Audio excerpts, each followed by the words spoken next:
নমস্কার। 18 নির্বাচনের পর যখন বিজেপি গভর্নমেন্ট আইলো তখন সময় আমারে আনারস বাগান দিছে। আর অফিসের মধ্যে বইয়েছিরা কইছে যে মনোরঞ্জন দেবনাথ যখন 97 ইংরাজির কর্মিক, অটল বিহারী আমলের কর্মিক, আমি 97 ইংরাজির থেকে আমি আন্দোলন করে আইতেছি এই বিজেপি সরকারের আসার জন্য। এবং বিজেপি সরকার আইলো এবং আমারে এই আনারসের একটা বাগান দিছে। সেই বাগানের মধ্যে পরিপাটি আমি নিজেও করছি, আর দুই একজন লেবার দিলে দিছে, নাইলে নাই। তারা গেছে লেবার কইলেও পাই না।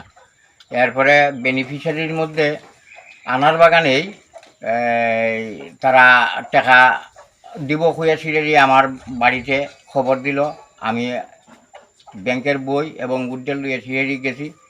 যাওয়ার পরে প্রধান সাহেব অপূর্ব পোদ্দার মহাশয় আমারে বলছেন যে আগামী দিনে তোমার টাকাটা বিল হইব, তুমি টাকাটা নিয়ে যাইও। এখন আমি টাকা তোলার জন্য গেছি। যাওয়ার পরে ব্যাংকের দরজার সামনেই প্রধান এবং আরও এক দুইজন হেল্পার তারা সামনেই আসিল। আমি টাকা নিয়েছি, বাড়িতে যদি দৌড় ফিরতে যদি আই তে আমার পিছিয়ে এরা মৌমাছির দলের মতন ছুটবো। যার ফলে আমি টাকার মায়া করছি না, আমার জানের মায়াটা করি। ওই আমি তাদের হাতে টাকাটা, সম্পূর্ণ টাকা তাদের হাতে দিয়ে দিছি। আমারে ওই 22,000-এর মধ্যে আমারে দিছে এই 8,000 টাকা। 22,000-এর মধ্যে 8,000 টাকা দিছে। আমি এই 8,000 টাকা নিয়ে আইছি। এর আগে আর একবার দিছে 16,000 টাকা। 16,000-এর মধ্যে দিছে আমার 5,000 টাকা। কিন্তু আমি আনারস বাগান যেন পরিচালনা করমু বা একটা লেবার খাটাইমু, সেই পয়সাগুলো তারা হরণ করে যায়। তাহলে আমি খাইমু কই আর কাজ করমু বা কী?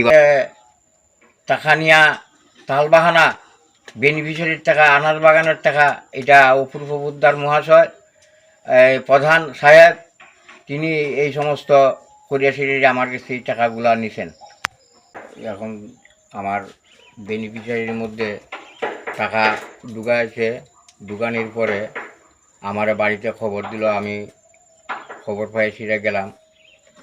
এই একবার 16,000 টাকা তুলছে, 5,000 টাকা আমার দিছে। এবং ব্যাংকের বই উড্ডেল সব প্রধানের হাতেই নিয়ে যায়। এবং অফিসে হেল্পার আছে, তারা হেল্পার দিয়া ছিঁড়ে টাকাটা তুলিয়া ব্যাংকের দরজার সামনে দাঁড়াইয়া থাকে। টাকাটা বাহির হইতে সঙ্গে সঙ্গে তারা আমার কাছে হ্যান্ড ওভার করছে। করে ছিঁড়ে আমার হাতেই তারা গণ্যা নিতে ইচ্ছুক না, তারার হাতেই তারা টাকাটা গণ্যা আমার 5,000 টাকা দিছে। আর বাকি সব টাকা তারা নিয়ে গেছে।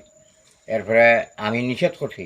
আমার বাড়িতেও প্রধান আইছে যে আমি আর এইরকমভাবে অবৈধভাবে টাকা ঢুকাইয়েন না, কোনো একদিন আমাকে গভর্নমেন্ট ফাঁসাইতে পারে। আজকে এই সরকার আছে, না ফাঁসাইতে পারে অন্য সরকার আইলে পরে আমার এই টাকাগুলোর হিসাব দিতে হইব, এইগুলি আমি নিষেধ করছি। নিষেধ করার পরেও এদানিং 32,000 টাকা ঢুকাইছে। ঢুকাইয়া আমার 8,000 টাকা দিছে। আর সব টাকা তারা নিয়ে গেছে। এখন তো তারার উপরে কোনো কথা যদি কই, পরবর্তী জেনারেশনটা আমার খুব খারাপ হইব, যার ফলে আমি তাদের সঙ্গে বিতর্কে গেছিলাম। আর আমার স্ত্রীকেও নিয়ে আসি কইছে যে আমার স্ত্রীর নামেও টাকা ব্যাংকে ঢুকাইব। আমি সঙ্গে সঙ্গে প্রতিবাদী হয়েছি যে এইরকমভাবে টাকা আর ঢুকাইয়েন না, ঢুকাইলে পরে আমার পরিবার এবং ছেলে তারা রাজি হয় না। তারপরেও তারা আবার আমার 5,000 টাকা ঢুকাইছে। ওই 8,000 টাকা ঢুকাইছে। ঢুকাইয়া আমারে 2,000 টাকা দিছে, আর বাকি পয়সা তারাই নিয়ে গেছে। এই পর্যন্তই আমি আমার বেনিফিশিয়ারি সম্পর্কে 2বার টাকা তুলছে।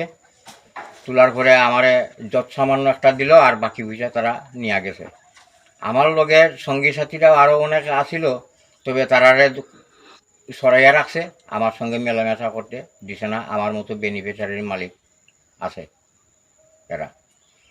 এখন আমি আমার বাড়িতেও প্রধান হওয়ার পরে আমি না করার পরেও তো আমার এই 32,000 টাকা ঢুকাইছে। ঢুকানির পরে তারা কইল যে বাঘ বন্টক আছে এইখানে, তারা কষ্ট করে টাকা ঢুকাইছে। এগ্রিকালচার আছে, এরপরে প্রধান আছে, এই ধরনের বিভিন্ন নাম অজুহাত দেখাইয়া আমার কাছ থেকে এই টাকাগুলো নিয়ে গেছে। আর আমার যত সামান্য 32,000-এর মধ্যে 8,000, 16,000-এর মধ্যে 5,000, এইরকমভাবে আমি 2 জায়গায় আমি টাকা আমি পাইছি।